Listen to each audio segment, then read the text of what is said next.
$1000 টাকা পাইছি আজকে সবাইরে পার্টি দিব আমার তরফ থেকে সবাই চলো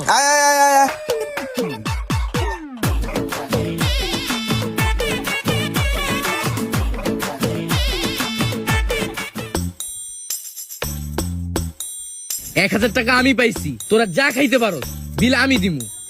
ঠিক আছে এই ভাই একটু এদিক দিয়ে আসেন তো আপনার রেস্টুরেন্টে যত স্পেশাল খাবার আছে সবগুলা নিয়ে আসেন যান জি স্যার 1 মিনিট দাঁড়ান আমি 10 মিনিটের ভিতরে আসতেছি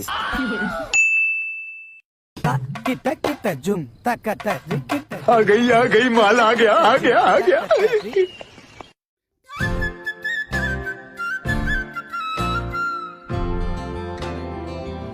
সবাই দেরি না করে খাবার শুরু করে ফেলো गप गप गप गप गप गप गप गप गप गप আমি 1000 টাকা পাইছি করে তো সবাই খাইতেছোস খা বেড়া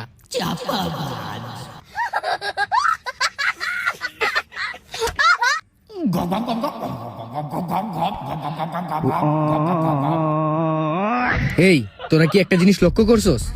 এতগুলা খাবার দিছে আমার তো মনে হয় না 1000 টাকার ভিতরে এগুলো হইব তাইলে এখন কি করবি? আমার মাথায় একটা ছোট্ট বুদ্ধি আসছে আমি গিয়ে বলবো যে ওদের খাবারের মধ্যে আমরা পাথর পাইছি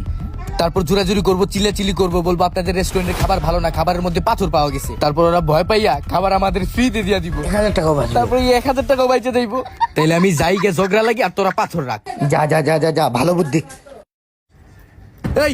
এই রেস্টুরেন্টের মালিক কে ভাই আপনি কি এই জি জি রেস্টুরেন্টের জি মালিক আমি এই রেস্টুরেন্টের মালিক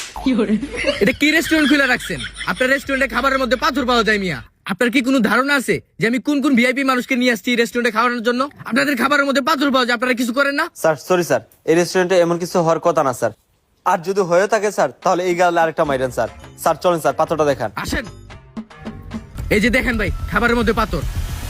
এত বড় পাথর খাওয়া যায়? আপনাদের রেস্টুরেন্টে কি পাথর দিয়ে বসে আছেন? ভাই অর্ধেকটা তো আমি খাইয়ে লইছি আর অর্ধেকটা আমার পেটের ভিতরে। এই যে ভাই দাদা চিপা থেকে বের হলো